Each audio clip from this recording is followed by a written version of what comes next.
Instagram ಎನ್ನುವುದು ಇಂದು smartphone ಪ್ರಿಯರ hot favourite. Photo ಹಂಚಿಕೊಳ್ಳುವುದಕ್ಕೆ ಆರಂಭವಾದ ಈ ವೇದಿಕೆ ಇಂದು ರೀಲ್ಸ್ ಲೋಕದಲ್ಲಿ ಮುಳುಗಿದೆ. ದಿನವೊಂದಕ್ಕೆ ಲಕ್ಷಾಂತರ ರೀಲ್ಸ್ ಇನ್ಸ್ಟಾಗ್ರಾಮ್ಗೆ ಅಪ್ಲೋಡ್ ಆಗ್ತಿದೆ. ಇನ್ಸ್ಟಾಗ್ರಾಮ್ ಮೂಲಕ ಹಲವರು ಫೇಮಸ್ ಆಗಿದ್ದಾರೆ. ಇನ್ಸ್ಟಾ ರೀಲ್ಸ್ ಮೂಲಕವೇ ಸೆಲೆಬ್ರಿಟಿ ಆಗಿರುವವರು ಇದ್ದಾರೆ. ಹಾಗಿರುವಾಗ ಇನ್ಸ್ಟಾಗ್ರಾಮ್ಗೆ ರೀಲ್ಸ್ ಅಪ್ಲೋಡ್ ಮಾಡಬೇಕು ಮತ್ತು ಫೇಮಸ್ ಆಗಬೇಕು ಅನ್ನೋದು ಹಲವರ ಕನಸು.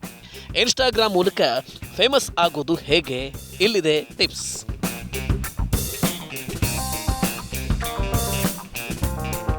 ಇನ್ಸ್ಟಾಗ್ರಾಮ್ನಲ್ಲಿ ಹಂಚಿಕೊಳ್ಳುವ ವಿಡಿಯೋ ವೈರಲ್ ಆಗಬೇಕು ಅಂತ ಪ್ರತಿಯೊಬ್ಬರು ಬಯಸ್ತಾರೆ. ಆದರೆ ಇದಕ್ಕಾಗಿ ಸಾಧ್ಯವಿರುವ ಎಲ್ಲ ವಿಧಾನವನ್ನು ಪ್ರಯತ್ನಿಸಿದ ನಂತರ ನೀವು ವಿಫಲವಾದರೆ ಈ ಮಾಹಿತಿ ನಿಮಗೆ ಉಪಯುಕ್ತವಾಗುತ್ತೆ. ಇನ್ಸ್ಟಾಗ್ರಾಮ್ನಲ್ಲಿ ಕೇವಲ ರೀಲ್ಗಳನ್ನು ಪೋಸ್ಟ್ ಮಾಡಿದರೆ ಸಾಕಾಗಲ್ಲ. ನೀವು ಇತರೆ ಹಲವು ವಿಷಯಗಳನ್ನ ಮನಸ್ಸಿನಲ್ಲಿ ಇಟ್ಕೊಳ್ಬೇಕು. ಇನ್ಸ್ಟಾಗ್ರಾಮ್ನಲ್ಲಿ ಫೇಮಸ್ ಆಗೋದಕ್ಕೆ ಯಾವ ವಿಷಯಗಳನ್ನ ಮನಸ್ಸಿನಲ್ಲಿ ಇಟ್ಕೊಳ್ಬೇಕು ಎಂಬುದನ್ನು ತಿಳಿಯಿರಿ.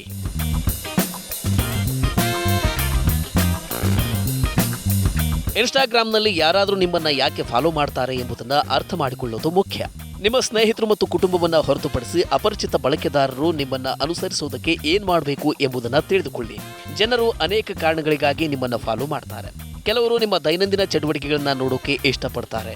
ಇನ್ನು ಕೆಲವರು ಉತ್ತಮ ಮಾಹಿತಿಗಾಗಿ ಅಥವಾ ಮನರಂಜನೆ ಲಭಿಸುವ ಉದ್ದೇಶದಿಂದ ನಿಮ್ಮ ಇನ್ಸ್ಟಾ ಅಕೌಂಟ್ ಅನ್ನ ಫಾಲೋ ಮಾಡ್ತಾರೆ.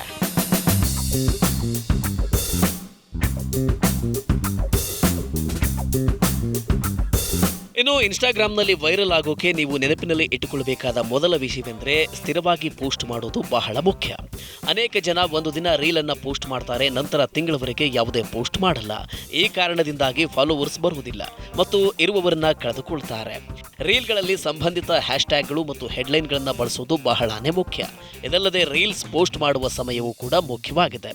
ಒಂದು ದಿನದಲ್ಲಿ ಎಷ್ಟು ರೀಲ್ಗಳನ್ನು ಪೋಸ್ಟ್ ಮಾಡಬೇಕು ಎನ್ನುವುದು ನಿಮ್ಮ ಪ್ರಶ್ನೆಯಾಗಿದ್ರೆ ಆರಂಭದಲ್ಲಿ ದಿನಕ್ಕೆ 2 ರಿಂದ 3 ರೀಲ್ಗಳನ್ನು ಪೋಸ್ಟ್ ಮಾಡಬೇಕು. ಆದರೆ ನೀವು ಸರಿಯಾದ ಸಮಯದಲ್ಲಿ ಅಂದರೆ ಫಾಲೋವರ್ಸ್ ಆಕ್ಟಿವ್ ಆಗಿರುವ ಸಮಯದಲ್ಲಿ ಆ ರೀಲ್ಸ್ ಅನ್ನ ಅಪ್ಲೋಡ್ ಮಾಡಬೇಕು ಎಂಬುದನ್ನು ನೆನಪಿನಲ್ಲಿಡಿ. ರೀಲ್ಸ್ಗಳನ್ನು ಪೋಸ್ಟ್ ಮಾಡುವಾಗ ಅದಕ್ಕೆ ಸಂಬಂಧಿಸಿದ ಹೆಡ್ಲೈನ್ಗಳು ಮತ್ತು ಹ್ಯಾಶ್ಟ್ಯಾಗ್ಗಳನ್ನು ನೆನಪಿನಲ್ಲಿಡಿ. ಎಲ್ಲಿಂದಲಾದರೂ ಹ್ಯಾಶ್ಟ್ಯಾಗ್ಗಳನ್ನು ಕಾಪಿ ಮಾಡಬೇಡಿ. ಅಗತ್ಯವಿರುವಂತೆ ಸಂಬಂಧಿತ ಹ್ಯಾಶ್ಟ್ಯಾಗ್ ಅನ್ನು ಮಾತ್ರ ಬಳಸಿ. ಟ್ರೆಂಡಿಂಗ್ ವಿಷಯದತ್ತ ಗಮನ ಹರಿಸಿ. ಪ್ರತಿ ಬಾರಿಯೂ ಒಂದೇ ವಿಷಯವನ್ನ ಪೋಸ್ಟ್ ಮಾಡೋದು ಪ್ರೇಕ್ಷಕರಿಗೆ ಬೇಸರ ತರಿಸುತ್ತೆ. ನಿಮ್ಮ ಬಳಕೆದಾರರು ಯಾವ ವಿಷಯವನ್ನ ಹೆಚ್ಚು ವೀಕ್ಷಣೆ ಮಾಡ್ತಿದ್ದಾರೆ ಎಂಬುದನ್ನು ಅರ್ಥ ಮಾಡಿಕೊಳ್ಳೋದು ಮುಖ್ಯವಾಗಿದೆ. ಜೊತೆಗೆ ಟ್ರೆಂಡಿಂಗ್ ಮ್ಯೂಸಿಕ್ನ ಅನುಸಾರ ರೀಲ್ಸ್ ಪೋಸ್ಟ್ ಮಾಡೋದು ಸೂಕ್ತ. ನೀವು ಪ್ರತಿದಿನ ಪೋಸ್ಟ್ ಮಾಡಿದ ರೀಲ್ಗಳ ಸಂಖ್ಯೆಯನ್ನು ನಂತರದಲ್ಲಿ ಹೆಚ್ಚಿಸಬಹುದು. ರೀಲ್ಗಳನ್ನು ಪೋಸ್ಟ್ ಮಾಡೋದಕ್ಕೆ ಯಾವುದೇ ಮಿತಿ ಇಲ್ಲ. ಆದರೆ ಇದರಲ್ಲಿ ಅತ್ಯಂತ ಮುಖ್ಯವಾದ ವಿಷಯವೆಂದರೆ ಸ್ಥಿರತೆ ಇರಬೇಕು.